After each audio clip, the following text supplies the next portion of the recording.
How to log in Canva student app. Hey guys, welcome to the channel and let's get right into this quick and easy tutorial. There are a couple of steps to log in into your Canva student app.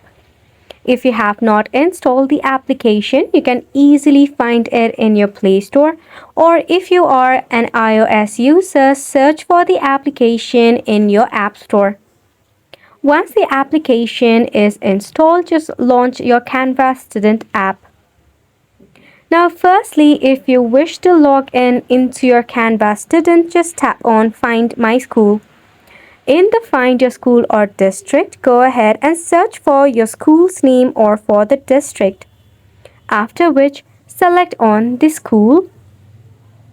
Then, you'll be navigated to the login portal of your particular school, to which you will have to enter your username and password to sign in. If not, you can head back from here.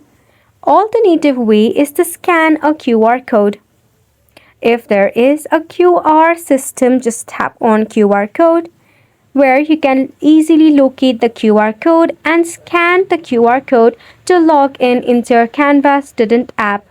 That brings us to the end of the video as well. Thank you so much for tuning in. We'll see you very soon.